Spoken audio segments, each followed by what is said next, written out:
Today we're going to go on to multiplying integers. So we've already done adding and subtracting, and now we're going to go on to multiplying integers. So in your table of content, you should put today's date, multiplying integers, and mine's going to be on page 52.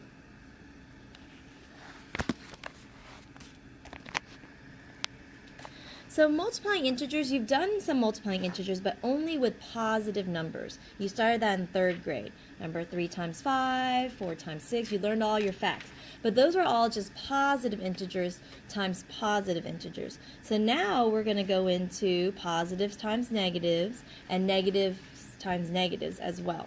Okay. So let's go back to what you guys do know. When you multiply a positive integer times a positive integer, we know that we get a positive or a negative, guys. Positive or negative? Positive. So we get positive. Okay? You already knew that from elementary school. Now, how do we model this? So, for example, let's say I wanted to do 3 times 4. Well, what does 3 times 4 mean? It means that you have 3 sets of 4 positives, right? So what this means is that you have 3 sets with 4 positives in each group. Okay, that's what that means. 3 sets with 4 in each group, 4 positives. Now, if we were to model that, I would do the 3 groups, right? And then I put 4 positives in each group. So the model for this would be, I would have positive, positive, positive, positive. That's one group. That's one set of 4 positives. And then I would have another positive, positive, positive, positive. That's another group of positives. And then I would have a 3rd group, right? So I have 3 groups with 4 positives in each group. That's what that means. 3 sets with 4 positives in each group. Well, if I have 3 sets with 4 positives in each group, what does that equal? Who knows? Sveta. 12 positives, right? But we don't need to write the positive sign.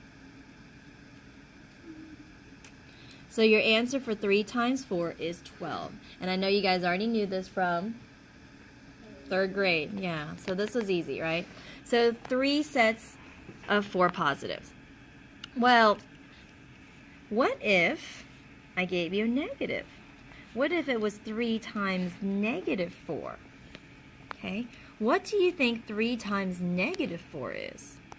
Well, if 3 times 4 is 3 sets with 4 positives in each group, 3 times negative 4 would be 3 sets with 4 negatives in each group, right?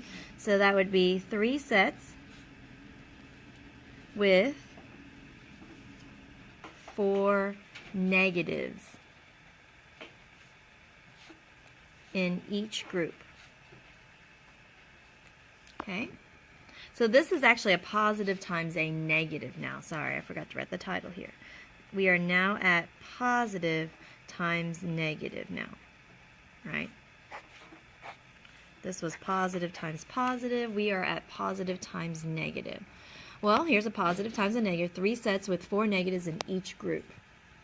So go ahead and draw it. Let's model this. So we have 3 sets, and there's 4 negatives in each group. So there's 1, 2, 3, 4. That is one group. 1, 2, 3, 4. That is 2 sets. And then our last set with 4 negatives in each group. And what does this equal? When we have 3 sets with 4 negatives in each group, TJ, what does this equal? Negative 12. Yeah, you can count them, right? Altogether, we have 12 negatives. Good job, TJ. Okay? So, that's negative 12. Let's do another positive times negative. Okay? This time, let's do 2 times negative 5. Most of the time I like to kind of separate the signs with the parentheses. Alright, so 2 times negative 5. This means, 2 times negative 5 means we have 2 sets with 5 negatives in each group, right? So we have 2 sets with 5 negatives in each group. Okay? 2 sets with 5 negatives in each group. So go ahead and draw that. So we're going to have 2 sets and then have 5 negatives in each group.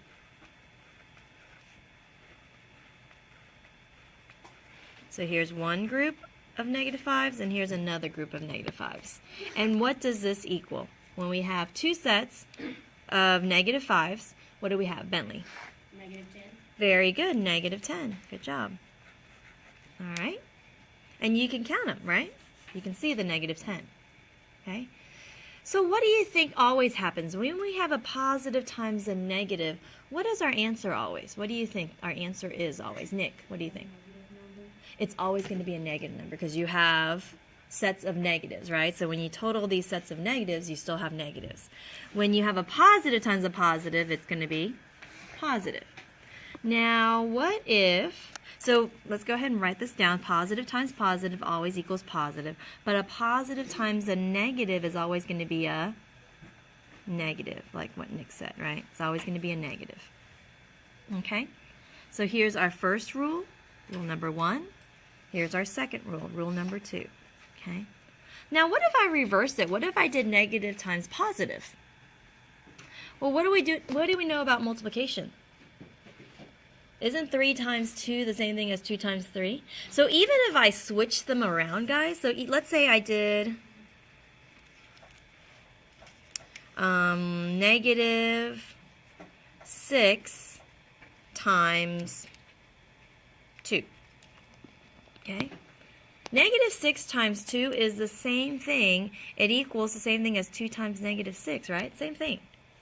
So then really, we would still do 2 sets of negative 6. That's the same thing, right? In terms of multiplication, negative 6 times 2 is the same thing as 2 times negative 6. So we can do 2 sets with negative 6 in each set, right? Now, some people would like to say, if you don't switch it around, you can say that, well, we have 6 sets of 2, but since it's a negative in front of the 6 sets, it's the opposite of 6 sets of 2. But that, to me, sounds more confusing, the opposite of 6 sets of 2. Well, 6 sets of 2 would be 12, and the opposite of 12 would be negative 12.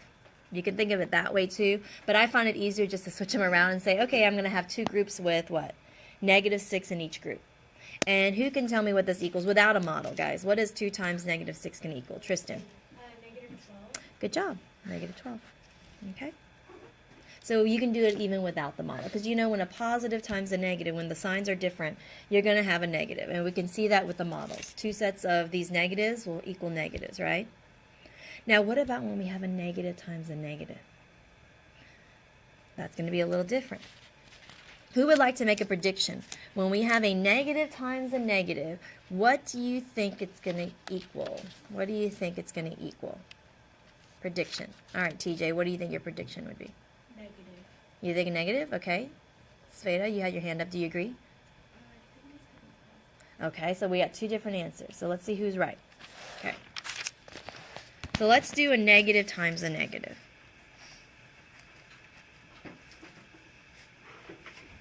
And we're going to try and figure out, when we do a negative times a negative, what does that equal? What does a negative times a negative equal? Well, let's see. Okay, so let's do an example. Let's go ahead and do negative 4 times negative 6. Now before, if we did 4 times 6, it would be 4 sets of negative 6. But negative 4, okay, so positive 4 would be 4 sets of negative 6. But negative 4 would be the opposite of 4 sets of negative 6. So what this means is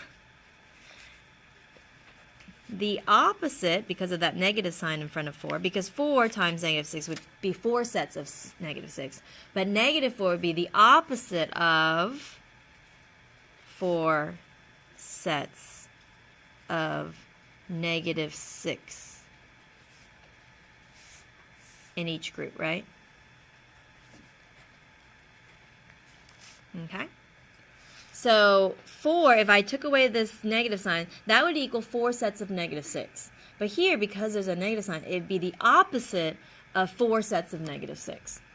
So first we have to figure out what 4 sets of negative 6 would look like. And this time, instead of drawing the little counters, the little circles, I'm going to do it on a number line. Okay? So this time, I'll do it on a number line, because you need to know both ways to model this. So let's say I have a number line. I'm going to do it kind of long. Okay? And I'm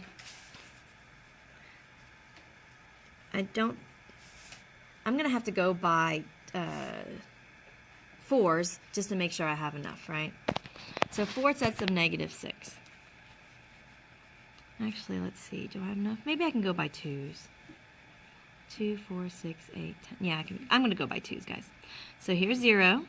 And then here's 2, 4, 6, 8, 10, 12, 14, 16, 18, 20, 22, 24, 26, 28. So if I go by 2s, I can fit 28 numbers.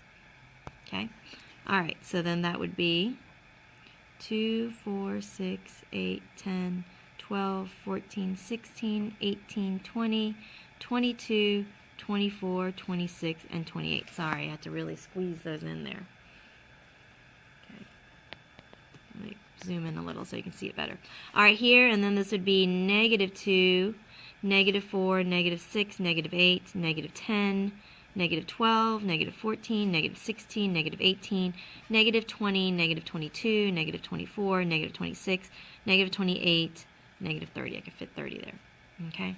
And these I'm going to have to probably stagger. I'm going to have to, well, here's -2, -4, -6, -8, -10, -12, -14, -16, -18, -20, -22, -24, -26, -28, -30. Sorry, a little sloppy because I had to squeeze them all in. All right, so first we're going to figure out what 4 sets of -6 is and then find the opposite of that because of that negative sign. So remember, this is 4 sets of -6, but with the negative sign, it's the opposite of 4 sets of -6, right? So how would we model 4 sets of -6? That means we have 4 groups with -6 in each group, right? So then when we do our hop, each hop represents a group. So here's one group of -6. There's one group of -6. Here's 2 groups of -6. 3 groups of -6. 4 groups of -6. So what do 4 groups of -6 equal, guys? If we had 4 groups of -6, what does it equal? So here's our 4 groups of -6. Each hop is a group of -6. So there's one group of -6, 2 groups, 3 groups, 4 groups. 4 groups of -6. Who can tell me? Okay, Nadia, what do you think? 4 groups of -6 equal? Look where it lands on the number line. What are 4 groups of if we had 4 groups of -6? No. Okay, so here's a number line. Here's one group of -6, 2 groups, 3 groups, 4 groups of -6. Where do we stop? 4 groups of -6, not 24, but what? -24. So 4 groups of -6 is equal to -24. Imagine picturing that. If you don't like the number line, picturing doing 4 groups and -6 in each group. Wouldn't you have a total of 24 negatives? Owen, wouldn't you have 24 negatives? Yes, but then it says the opposite of 4 groups of -6. So if 4 groups of -6 is -24, what's the opposite of that? What's the opposite of that, guys? +24. So -4 times -6 equals 24. So I think Sveta was right here with a negative times a negative becomes a positive, because here that'd be 4 sets of -6, which is -24, but then the opposite because of that negative. Okay, so a negative times a negative becomes a positive. So this is our third rule for multiplying.